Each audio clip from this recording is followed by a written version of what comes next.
السلام عليكم ورحمة الله تعالى وبركاته.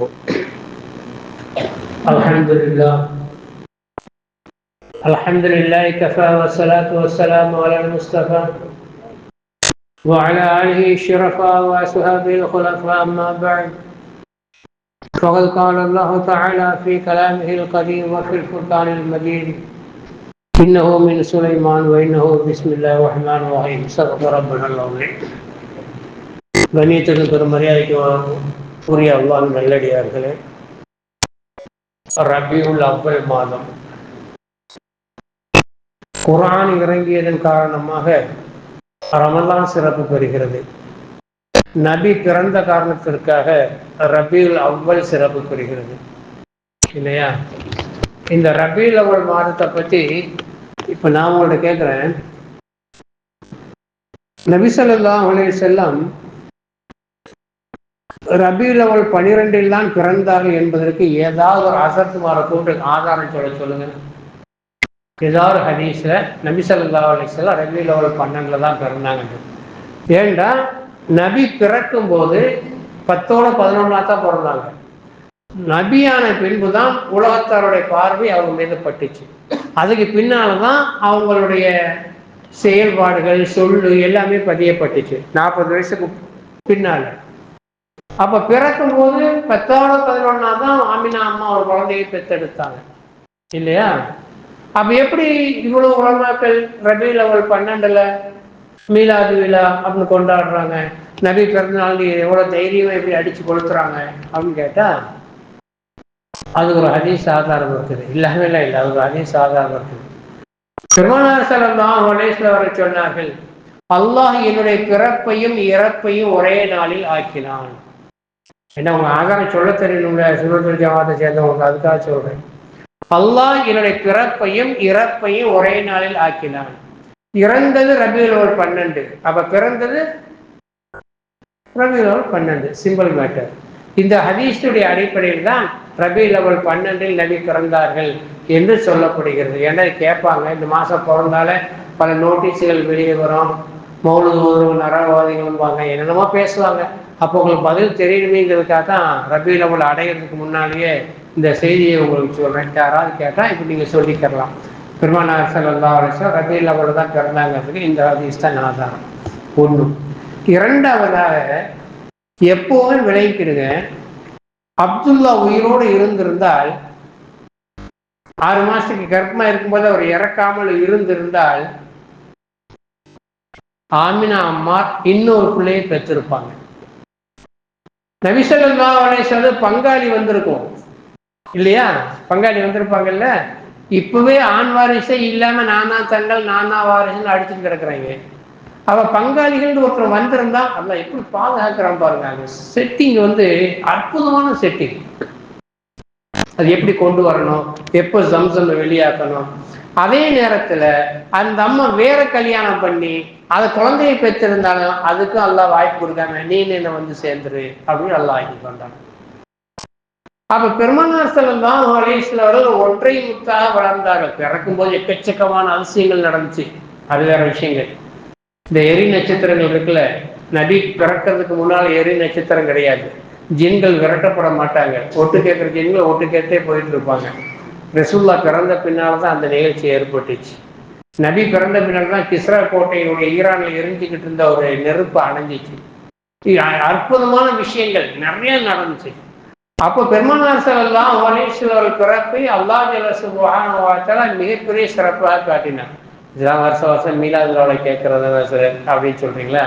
இப்ப அடுத்த சப்ஜெக்ட் என்னன்னா, இது எல்லாத்தையும் விளைவிக்கிட்டு நமக்கும் நம்முடைய மனைவிக்கு உள்ள தொடர்பு, நமக்கும் நம்முடைய தாய் தந்தையருக்கு உள்ள தொடர்பு, இல்லையா? இது எங்க அம்மா, இது என் பொண்டாட்டி, இது என் புள்ள, இது என் மகள் அப்படின்னு சொல்றவங்க, இது எல்லாம் மௌத்தான உடனேயே போயிடும்.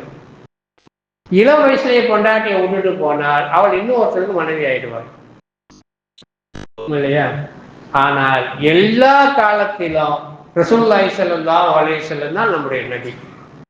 நாம் ஆலமுல் அர்வாஹில் இருக்கும்போது அவங்க தான் நபி, நம் கர்ப்பத்தில் இருக்கும்போது அவங்க தான் நபி, இந்த துன்யாவில் இருக்கும்போது அவங்க தான் நபி, நாளை கபூர்ல இருக்கும்போது அவங்க தான் நபி, மஹ்ஷர்ல இருக்கும்போது அவங்க தான் நபி, சொர்க்கத்தில் இருக்கும்போது நபி அவங்க தான். அறுபடாத உறவு என்பது நபியுடைய உறவு தான். அறுபடாத உறவுங்கிறது நபியுடைய உறவு தான். நபி எந்த காலகட்டத்திலும் அறுக்கப்பட மாட்டாங்க. இதை விட இன்னொரு முக்கியமான என்ன தெரியுமா? இறந்த பின்னால் நான் முதலாக சந்திப்பது நபியை தான். அதுக்கு பின்னால அம்மா பாப்பா பிள்ளைங்கெல்லாம் தேடுவாங்க. முதல் சந்திக்கிறது யார? நபியை தான். கபர்ல கொண்டு போய் வச்ச உடனே நபி சில நேரத்தில் நபியுடைய முகம் காட்டப்பட்ட முன்கர் நிக்கீர் கேட்பார்கள், ஏ அபுதல்லா, அல்லாஹ்வுடைய நல்லடியானே, பமா தல்லா நபி ஹாதர் ரஜுல், இந்த மனிதரை பற்றி நீ என்ன நினைக்கிறாய் அப்படின்னு கேட்பாங்க. இந்த உலகம் தாடி வச்சு தொழுது சுன்னத்தை பேரி இருந்தாண்டா இனிப்பா சந்தோஷம் சொல்லுவான், ஆதா ரசூலுல்லாஹ், ஆதா ஹபீபுல்லா, இது எங்களுடைய ரசூல், எங்களுடைய ஹபீப் அப்படின்னு அவன் சொல்லுவான். தாடியும் இல்லை, ஒண்ணும் இல்லை, தொழுகையும் இல்லை, சுண்ணத்தையும் பேன்றதுன்னு சொல்லினா அவன் சொல்லுவான், மக்கள் என்ன சொன்னாங்களோ அதைத்தான் நானும் சொல்லி கொண்டு இருந்தேன். மக்கள் என்ன சொல்லிக்கிட்டு இருந்தாங்களோ அதைத்தான் நானும் சொல்லி கொண்டு இருந்தேன் அப்படின்னு சொல்லிட்டு சொல்லுவாங்க. அதனால அருமையான சகோதரர்களே, இதுக்காகத்தான் நான் பல தடவை சொல்லுவேன், ரொம்ப திரும்ப சொல்லுவேன், நபியை பார்க்கக்கூடிய நேரத்துல வலுவலுன்னு போய் இருக்காம நல்ல சூரத்தான முறையில தாடியை வச்சுக்கிட்டு நபியை பார்க்கணும். இந்த மாசம் ரபியுல் அவ்வல் மாசம், நபி பிறந்த மாசம். இந்த ஒரு முக்கியமான சுன்னத்தை நாம் எல்லோருமே பின்பற்றுவதற்கு அல்லாஹ் தௌஃபீக் தந்தல் புரிவானாக. ரெண்டாவது, நாம் ஆசைப்படணும், தாடி வைக்கணும், நபியுடைய சுன்னத்தை ஃபாலோ பண்ணணும் அப்படின்னு ஆசைப்படணும். சரி, இது நபியுடைய அறிமுகம். அடுத்ததாக விளைவிக்கிறேன், நபி தளபதியா இருந்திருக்காங்க, குடும்ப தலைவரா இருந்திருக்காங்க, ஆசிரியரா இருந்திருக்காங்க, நண்பனா இருந்திருக்கிறாங்க. நபி யார் எப்படி பார்த்தாங்களோ அப்படித்தான். மக்காவில் 13 வருஷம் கிடைச்சாங்க. ஆனா 86 நபர்கள் தான் இஸ்லாத்தை ஏற்றாங்க. 1-2 கூட இருக்கலாம், 100க்குள்ளதான் 13 வருஷத்துல. ஆனா மதீனாவோட 10 வருஷத்துல 1 லட்சத்தை கடந்து முஸ்லிம்கள் அல்லாஹ்வுடைய ரசூலை ஏற்றுக்கிட்டாங்க. இதற்கு என்ன சொல்றாங்கன்னா பார்வை. மக்காவாசிகள் நபி முஹம்மதா பார்த்தாங்க, மதீனாவாசிகள் நபி ரசூலா பார்த்தாங்க, நபியா பார்த்தாங்க. எந்த பார்வையில பார்த்தாங்களோ அது அவங்களுக்கு கிடைக்கும். அபூதர் ஹிஃபார் ரசூலுல்லாஹி ஸல்லல்லாஹு அலைஹி வஸல்லம் எப்பவுமே நபின்னு சொல்ல மாட்டாங்க, ரசூல்னு சொல்ல மாட்டாங்க. அவங்க வித்தியாசமான ஆள், எல்லாத்துலயும் வித்தியாசமான ஆள். நீங்க 200 ரூபா ஒரு நாளைக்கு சம்பாதிச்சு கொண்டாடி பிள்ளையை காப்பாற்ற முடியும்னா 201 ரூபா சம்பாதிக்கிறது ஹராம், போ பள்ளி போ அப்படின்னு விரட்டி விடுவாங்க. அப்படி தனிமையில வாழ்ந்தாங்க. மக்கள் தொந்தரவு தாங்காம அமீர் மோமின்ட்ட போய் முறையிட்டாங்க, அவங்களை தனிமைப்படுத்தி வச்சாங்க. அவங்க கசானால காசு தந்துடும், நீங்க போய் எங்கேயாவது ஓரத்துல போய் வாழ்றதுக்கு, மதினாவுடைய ஒரு ஓரத்துல போய் வாழுங்கன்றாங்க. அவங்க எப்ப சொன்னாலும் என்னுடைய உயிரினும் மேலான கண்மணி ஹபீப் சொன்னார்கள் அப்படின்னு சொல்லுவாங்க. ஒரு செய்தி அறிவிக்கிறதுனா ரசூல் சொன்னாங்கன்னு சொல்லவே மாட்டாங்க, என்னுடைய கண்மணி ஹபீப் சொன்னாங்க அப்படின்னு அவங்க ரிவாயத் செய்வாங்க. அதே மாதிரி ஃபாத்திமா ரலியல்லாஹு ரசூலா பத்தி சொல்லும் போது அபத்தி அப்படின்னு தான் சொல்லுவாங்க. சில வார்த்தைகள் ஹதீஸ்ல ரொம்ப பெரிய ஆதாரமா இருக்கும், ஆச்சரியமாவும் இருக்கும்.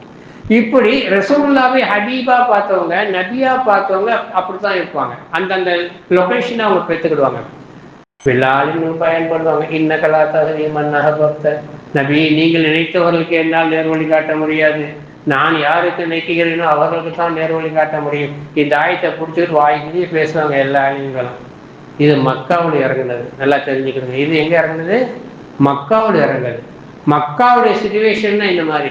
மதீனாவுல சந்தேகம் ஆயத்து நம்பரை சொல்றேன், சூரத்து ஷுரா 25ஆம் ஜுஸ், சூரத்து ஷுராவுடைய கடைசியில் அல்லாஹ் சொல்வான், இன்னக லதஹ்தீம் அலா ஸிராத்தி முஸ்தகீம் அல்லதீ லஹு முல்கு ஸமாவாத்தி வல் அர்த், எவனுக்கு வானம் பூமியில் அதிகாரம் இருக்கிறதோ அவனுக்கான நேர்வழியை நபியே நீங்கள் தான் காட்டுகிறீர்கள், ஹிதாயத் உங்கள் கையில் இருக்கிறது. அற்புதமான ஆயத்து. மக்காவில் இருக்கும்போது அப்படி இருந்தாங்க, அமல்ச்சியர் அல்லாஹ்வுக்கு அடிபட்டு நடக்கும் போது நீங்களே ஹிதாயத்தை வச்சுன்னு கொடுத்தாங்க. நபியை புரிஞ்சுக்கணும், யாரை நேசிக்கணும் அப்படிங்கிறத புரிஞ்சுக்கணுங்க. இப்ப பெருமானார் ஸல்லல்லாஹு அலைஹி வஸல்லம் அவர்கள் இந்த அளவிற்கு மாற்றம் பெற்றாலும் கூட நபிகிட்ட உள்ள ஒரு சிறப்பு என்ன அப்படின்னு கேட்டா, உம்மத்துடைய நேசம். அந்த நேசத்துக்கு ஈக்குவல் எந்த நபிமாருடைய நேசமும் வராது. மூசா அலைஹிஸ்ஸலாம் சொன்னாங்க, இந்த எனக்கு இந்த கூட்டத்துக்கு மத்தியில் மௌத்தை தந்துரு, என்னால இவங்களோட வாழ முடியல அப்படின்னாங்க. மூசா அலைஹிஸ்ஸலாம் மௌத்தை கேட்டு வாங்கிட்டு போனாங்க. இல்ல, நான் மேக்சிமம் நைமர்கள் கடைசி நேரத்தில் சமுதாயத்தை வெறுத்தாங்க, அழிவை கொடுத்தாங்க. அழிவு கொடுக்காத ஒரு ஆளை சொல்லுங்க பார்ப்போம். துவா செஞ்சு அழிவை கொடுத்தாங்க இல்லையா? எல்லா நைமாரும் பொறுக்க முடியாம இந்த சமுதாயத்தை அழிச்சிரு அப்படின்னாங்க. ரசூலுல்லாஹி ஸல்லல்லாஹு அலைஹி வஸல்லம் மட்டும்தான், யாரெல்லாம் என்னுடைய சமுதாயத்தை இயற்கையை கொண்டு அழித்து விடாதே, அவன் பாவம் செய்தால் அவனை பாவத்தை மன்னிச்சு கொண்டே இரு அப்படின்னாங்க. அல்லாஹ் ஆயிட்டு எனக்குன்னா நீங்க மன்னிப்பு கேட்க வரையும், அந்த மக்கள் ஒரு உம்மத்தில் மன்னிப்பு கேட்க வரையும், நீங்கள் அந்த சமுதாயத்தில் உயிரோடு இருக்கிற வரைக்கும் நான் இந்த கவுமுகளை அழிக்க மாட்டேன், இந்த சமுதாயத்தை அழிக்க மாட்டேன். மற்ற எல்லாரையும் கணக்கு பார்த்து பாருங்க, எல்லா சமுதாயம் ஒரு ஓரத்தில் அழிக்கப்பட்டு தான் கிடந்துச்சு. ஆனா ரசூலுல்லாஹி ஸல்லல்லாஹு அலைஹி வஸல்லம் இன்னொரு விஷயத்தையும் சொல்றேன். சக்கராத்து காலத்தை ரசூலுல்லாஹி ஸல்லல்லாஹு அலைஹி வஸல்லம் இல்லாமலாம் இல்லை. பொதுவாக இந்த வாரம் தொகுப்பு தான், அப்புறம் தனித்தனியாக பேசிக்கலாம். என்ன 5-6 வாரம் இருக்கு இல்லையா? இல்லை, சக்கராத்து காலத்து இல்லாமல் இல்லை. எந்த அளவுக்குன்னா அனஸ் ரலியல்லாஹு அறிவிக்கிறாங்க, நானும் ஜெயிலும் நபி ஸல்லல்லாஹு அலைஹி வஸல்லம் அருகே அமர்ந்திருந்தோம். அப்போது நபி அவர்களுக்கு யமன் தேசத்தினுடைய கெட்டியான போர்வை போர்த்தப்பட்டு இருந்துச்சு. நம்ம கம்பளி போர்வைன்னு சொல்றோம்ல நம்ம நாட்டில், அந்த மாதிரி போர்வை போர்த்தப்பட்டு இருந்துச்சு. அனஸ் ரலியல்லாஹு சொல்றாங்க, நானும் ஜெயிலும் அமர்ந்திருக்கும் பொழுது பெருமானார் ஸல்லல்லாஹு அலைஹி வஸல்லம் தொடையோடு எங்களுடைய தொடையை ஒட்டிய பொழுது அதனுடைய வெப்பத்தை நாங்கள் உணர்ந்தோம். அந்த ஜுரத்தினுடைய ஹீட்டை நாங்கள் உணர்ந்தோம். நபி ஸல்லல்லாஹு அலைஹி வஸல்லம் முணங்கி கொண்டிருந்தார்கள். நல்ல கவனிங்க, நபி ஸல்லல்லாஹு அலைஹி வஸல்லம் முணங்கி கொண்டிருந்தார்கள். இந்த நிலைமையை பார்த்துட்டு அவங்க குப்பினா அத்தா கூட பிறந்தவங்க, அவங்க ரூம்குள்ளே போகிறாங்க. ஆயிஷா அம்மா ரூம்குள்ளே போகிறாங்க, 2 ரக்காத் தொழுகிறாங்க. மருமகனை எட்டி பார்க்குறாங்க. பொம்முகனை இல்லத்தலாங்க மருமகனை எட்டி பார்க்குறாங்க. திரும்ப போய் தொழுகிறாங்க, திரும்ப போய் மருமகனை எட்டி பார்க்குறாங்க. இப்படியே 3 தடவை போயிட்டு வந்துட்டாங்க. 4ஆவது தடவை போகும்போது ஜிப்ரீல் அலைஹிஸ்ஸலாத்து வஸ்ஸலாம் அவர்கள் ரசூலுல்லாஹி ஸல்லல்லாஹு அலைஹி வஸல்லம் சொல்றாங்க, அல்லாஹ்வுடைய ரசூலே, அல்லாஹ் உங்களுக்கு சலாம் சொன்னா உங்களுடைய குப்பி இப்படி துவா செய்து கொண்டு இருக்கிறார்கள், என்னுடைய மருமகனுடைய சக்கராத்தை லேசாக்கி அல்லாஹ், என்னுடைய மருமகனுடைய சக்கராத்தை லேசாக்கி எனக்கு தந்துவிட அந்த சக்கராத்தை அப்படின்னு கேட்டுட்டு இருக்காங்க. மீண்டும் ஒரு முறை அவர்கள் கேட்டால் அல்லாஹ் அந்த துவாவை ஏற்றுக்கொள்வான், சக்கராத்தை இல்லாமல் ஆகிவிடும் என்று சொன்னார்கள். ஜிப்ரீல் அலைஹிஸ்ஸலாம் சொல்லிட்டு போயிட்டாங்க. அப்ப பெருமானார் ஸல்லல்லாஹு அலைஹி வஸல்லம் தன்னுடைய குப்பியை அழைக்கிறாங்க. அழைச்சி சொல்றாங்க, இப்படியெல்லாம் நீ துவா செய்வீங்களா? ஆமா, நான் பார்த்தேன், நீங்கள் அதை ஹீட்டில் முனைக்கிட்டு இருக்கிறத என்னால் சமாளிக்க முடியலை, அதனால் நான் அல்லாஹ்விடம் கேட்டேன் அப்படிங்கிறாங்க. அவங்க சொல்றாங்க, அருமையான குப்பி அவர்களே, இதை நான் தான் என்னுடைய ரப்பிடத்திலே கேட்டு வாங்கினேன். என் உலகத்தினுடைய எல்லா உம்மத்தினுடைய சக்கராத்தையும் எனக்கு தந்து விடு என்று நான் தான் கேட்டேன். உங்களுக்கு எனக்குள்ள சக்கராத்தை இன்னைக்கு வராம திடீர் மைண்ட் அட்டாக் அப்படிங்கிறாங்க. பேசிட்டு இருந்தாரு, போயிட்டாருங்க. சிரமம் இல்லாம எங்க அத்தா போயிட்டாரு சொல்றாங்கல்ல. காரணம் யாரு? அல்லாஹ்வுடைய ரசூல்.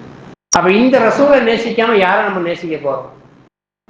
நான் தான் கேட்டு வாங்கினேன், என்னுடைய உம்மத்துடைய எல்லாருடைய சக்கராத்தையும் அல்லாஹ் லேசாக்கி விடு, இல்லாமல் ஆக்கிவிடு, அத்தனையும் எனக்குத்தா என்று நான் அதனாலதான் அல்லாஹ் சொல்லி அனுப்புறான். இந்த துவா ரசூலா கேட்டது அல்லாஹ்வுக்கு தெரியும், அல்லாஹ் கொடுத்து விட்டான். உம்முஹானி அப்படி கேட்கிறாங்க, ஒரு குப்பி அப்படி கேட்கிறாங்க, அதனால் அல்லாஹ் ஜல்ல சுப்ஹானஹு வ தஆலா துவாவை ஏற்றுக்கொண்டான் என்று சொன்னால் நீங்கள் நல்லா ஆயிடுவீங்க, உங்களுக்கு சக்கராத்து இருக்காது, உங்களுடைய துவாவுக்கு வேல்யூஷன் இல்லாம போயிடும் அல்லாஹ் சொல்றான் அப்படின்னு பின்னால கோர்ட்டு சொன்ன பின்னால அந்த அம்மா அந்த துவா செய்யறத நிப்பாட்டினாங்க. சும்மா ஒரு மூலையில் நடந்து ஒரு சின்ன சர்க்கலான ஒரு சம்பவம் எந்த அளவுக்கு நம்மளை பாதிக்குது யோசனை பண்ணி பாருங்க, சிந்திச்சு பாருங்க. இப்படி பெருமானார் ஸல்லல்லாஹு அலைஹி வஸல்லம் நம்முடைய உம்மத்தோடு உள்ள தொடர்பை காலம் ஃபுல்லா மெயின்டைன் பண்ணாங்க. ஏற்கனவே நான் சொல்லியிருக்கிறேன், ஹசன் ஹுசைனுக்காக வேண்டிய அவங்க அம்மா ஃபாத்திமா துவா செய்ய சொல்றாங்க. 2 பேரும் கொல்லப்படுவார்கள் என்ற செய்தியை கேட்ட ஃபாத்திமா ரலியல்லாஹு தஆலா, அது தெரியும், நான் திரும்ப சொல்ல தேவையில்லை. ஃபாத்திமா ரலியல்லாஹு தஆலா தத்தாட்ட சொல்றாங்க, என்னுடைய தந்தையே எனக்கு என் பிள்ளைகளுக்காக துவா செய்யணும்.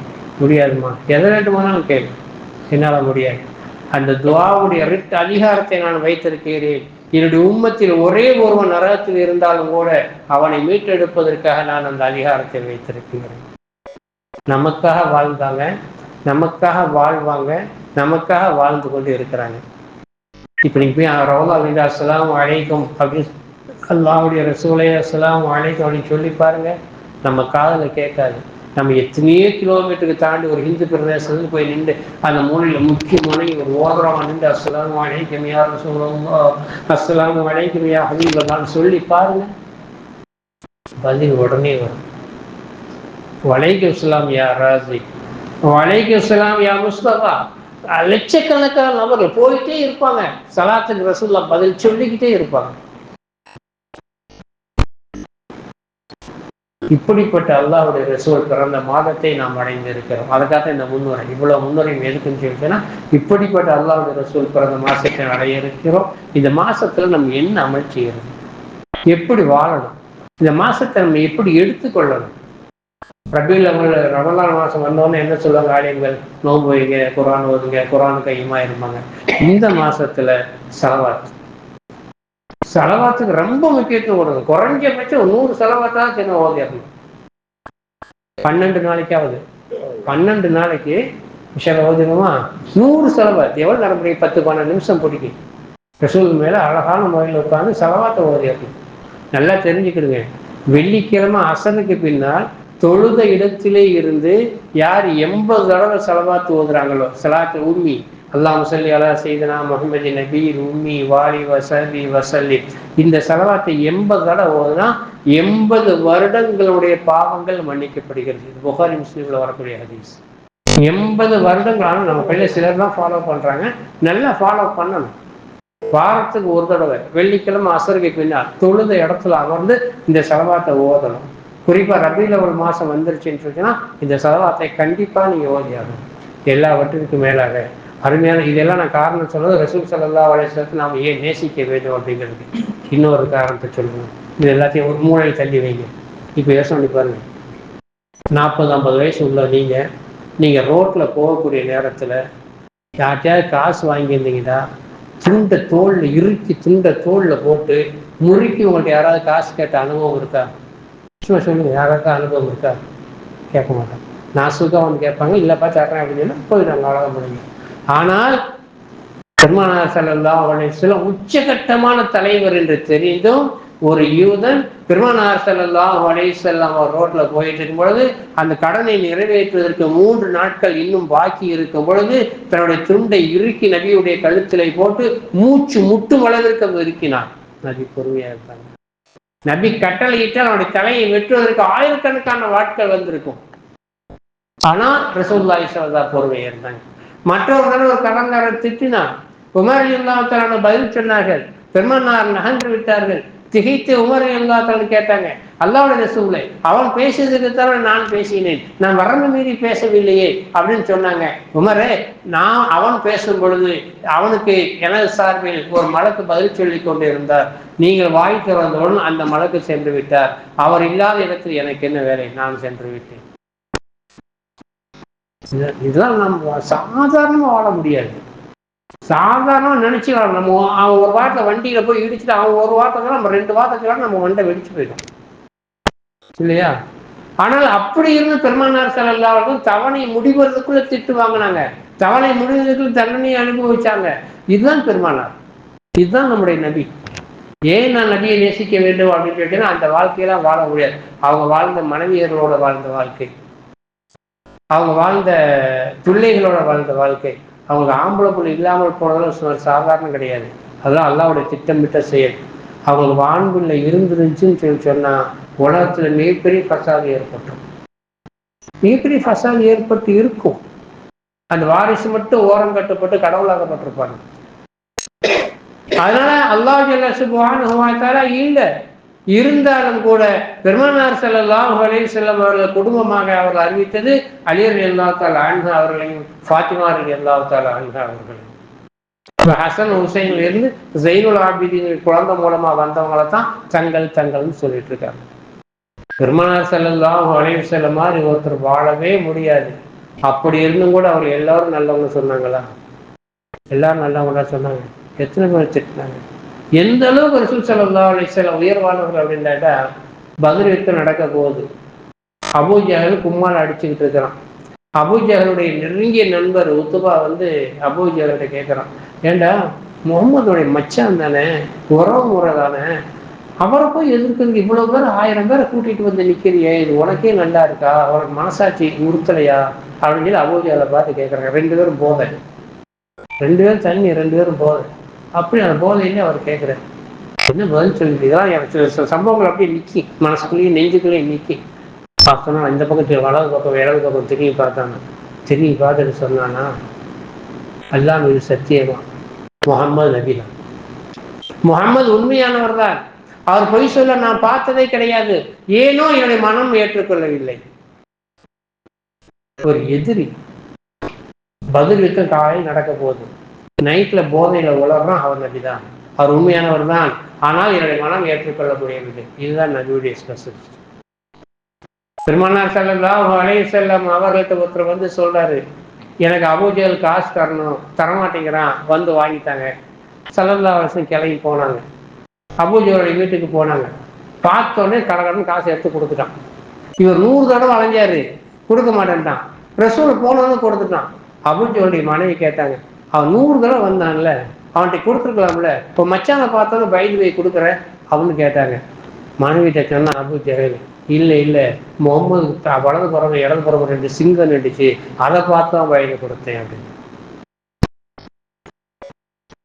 இதுதான் எதுக்கு உங்களுக்கு தொகுத்து சொல்றேன்னு சொல்லி கேட்டால், ரபீஉல் அவ்வல் மாசம் ஒரு சிறந்த உன்னதமான மா மனிதர் மா நபியினுடைய ஒரு பிறந்த நாளை நாம் கொண்டாட இருக்கிறோம். நீங்க ரமலான்ல குர்ஆன் ஓதுவீங்க, நோன்பு வைப்பீங்க. இந்த மாசம் முடிஞ்ச அளவு ஸலவாத் அதிகப்படுத்துங்க. எவ்வளவு சொல்ல முடியுமோ ஸலவாத் சொல்லு. கவுண்டிங் தேவையில்லை, என்ன தேவையில்லை. வண்டி ஓட்டிக்கிட்டே ஒரு ஸலவாத்தும் தெரியலையா, ஸல்லல்லாஹு அலா சய்யிதினா முஹம்மது ஸல்லல்லாஹு அலைஹி வஸல்லம், இதுமா சொல்ல தெரியாது, இது சொல்ல தெரியுமில்ல. அப்படியே கடையில் உட்காந்து கோழி கறக்க பார்த்துக்கிட்டே இந்த ஸல்லல்லாஹு அலா முஹம்மது ஸல்லல்லாஹு அலைஹி வஸல்லம் ஸல்லல்லாஹு அலா முஹம்மது ஸல்லல்லாஹு அலைஹி வஸல்லம். நீங்க தஸ்பீஹ் வச்சுலாம் என்ன வேணாம், கையை வச்சுலாம் என்ன வேணாம். இந்த ஒரு மாசம் இதை மட்டும் திரும்ப திரும்ப சொல்லிட்டு இருங்க. இதோடைய பிரயோஜனம் என்ன தெரியுமா? அது மட்டும் சொல்லிட்டு முடிக்கிறேன். ஃபக்ருத்தீன் ஒருத்தர் ஊர் மக்களோட வாழ்ந்தா புறம்பேசிய வந்து வருவாங்க. அப்படித்தான் நம்ம இப்ப இருக்கிறோம். 2 பேர் நின்றாலே யாரை பத்தியா பேசவே கூடாதுன்னு நினைச்சாலும் பேச்சு வந்துருதுல. அதனால காட்டுல போய் வசிச்சாரு. பகல்லாம் நோம்பு, நைட்லாம் தொழுது இபாதத் பண்ணார். ஒரு நாள் இபாதத் பண்ணிட்டு அங்கே புறா வந்து தலையில உட்காந்து கத்திக்கிட்டே இருந்துச்சு. அண்ணாந்து பார்த்தாரு, புறா கறி கீழே விழுந்துருச்சு. அது வரைக்கும் நல்லா தான் போயிட்டு இருந்துச்சு வண்டி.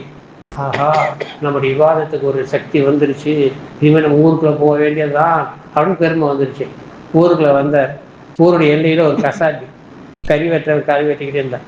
இவர் அஸ்ஸலாமு அலைக்கும்ந்தாரு. அவன் கண்டுக்கறல, வலைக்குஸ்லான்னு குனிஞ்சு வேலையை பார்த்துட்டே இருந்தான். திரும்ப சலாம் சொன்னார், கண்டுக்கறல, வேலையை பார்த்துக்கிட்டே இருந்தான். 3வது சலாம் சொன்னாரு, வலைக்குஸ்லாம் சொல்லிட்டு வேலையை பார்த்துட்டு இருந்தான். கோவம் வந்துருச்சு. ஏய், நான் யார் தெரியுமா, நான் எங்கேயிருந்து வரேன் தெரியுமா, நான் எவ்வளவு பெரிய ஆபியர் தெரியுமா, நீ படுக்க முகத்தை பார்க்காம வந்து சொல்லாம வேலையை பார்த்துட்டு அப்படின்னாரு. அவன் சொன்னான், உன் பேர் இன்னது, உங்க அக்கா பேர் இன்னது, இன்ன தோட்டத்தில் உட்காந்து தவம் பண்ணிட்டு இருந்த, நீ உன்னுடைய தவத்தின் காரணமாக உன்னுடைய ஃபிக்ர் அதிகமானதுனால புறா கறி உளுந்தோன்னு பெருமையோட ஊருக்குள்ள வந்திருக்க அப்படின்னு அவன் ஹிஸ்டரி ஃபுல்லாக சொல்லிட்டான். பெருமை போயிருச்சு. ஷாக் ஆயிட்டான். வந்தான், இதெல்லாம் உனக்கு யார் சொன்னான், உனக்கு எப்படி தெரியும்? அவன் சொன்னான், அல்லம் நீ ரப்பி, என்னுடைய ரப்பு எனக்கு கற்றுக் கொடுத்தான் அப்படின்னா. ரப்பு கற்றுக் கொடுத்தானா? நீயே கொலை பண்ற, டெய்லி ஆட்டை கொலை பண்ணி கறியை வித்துட்டு இருக்கிற, உனக்கு என்னடா ரப்ப கற்றுக் கொடுத்தா, அப்படி என்னடா இபாதத்து இருக்கு அப்படின்னா. அவன் சொன்னான், எந்த இபாதத்தும் கிடையாது, நான் காலையில இருந்தா ஒரு ஆட்டை அறுப்பேன், குறிப்பேன், வெட்டுவேன், அதனுடைய லாபத்தை பொண்டாட்டி பொண்ணுங்களுக்கு கொடுப்பேன், இதுதான் ஏன் வேலை, எந்த இபாதத்து கிடையாது. ஆனால் என்னுடைய மனைவி எனக்கு சமைச்சு தரக்கூடிய உணவை ஸலவாத்து இல்லாமல் சமைச்சு தர மாட்டாள். ஸலவாத்தை ஓதிக்கிட்டே தான் சமைப்பா. உருளைக்கிழங்கு வேணுமா எழுதி தருவா, காப்பி எழுதி தருவா, முட்டை எழுதி தருவா, எந்த பொருள் வாங்கி திறந்து சொல்ல மாட்டாள், எல்லாம் எழுத்துலதான் வரும், நான் வாங்கிட்டு போய் கொடுப்பேன். சமையல் முடிகிற வரைக்கும் ஸலவாத்தை ஓதிக்கொண்டே இருப்பாள். அந்த ஸலவாத்தை சொல்லி சமைக்கப்பட்ட சமையலை சாப்பிட்டதன் காரணமாக இந்த நியமத்து எனக்குள் வந்தது. இதுதான் ஸலவாத்து எக்கச்சக்கமான சிறப்பு இருக்கு. இது ஒன்றும் ஃபர்ஸ்ட் ஞாபகத்தில் வச்சுக்கோங்க. அதனால அருமையான சகோதரர்களை, இந்த ஒரு மாசம் எந்த அளவுக்கு உங்களால் முடியுமோ அந்த அளவுக்கு ஸலவாத்தை சொல்லி அல்லாஹ்வுடைய ரசூலுடைய நேசத்தை பெற்றுக் கொள்ளக்கூடிய தௌஃபீக் தந்தருள் புரிவானாக.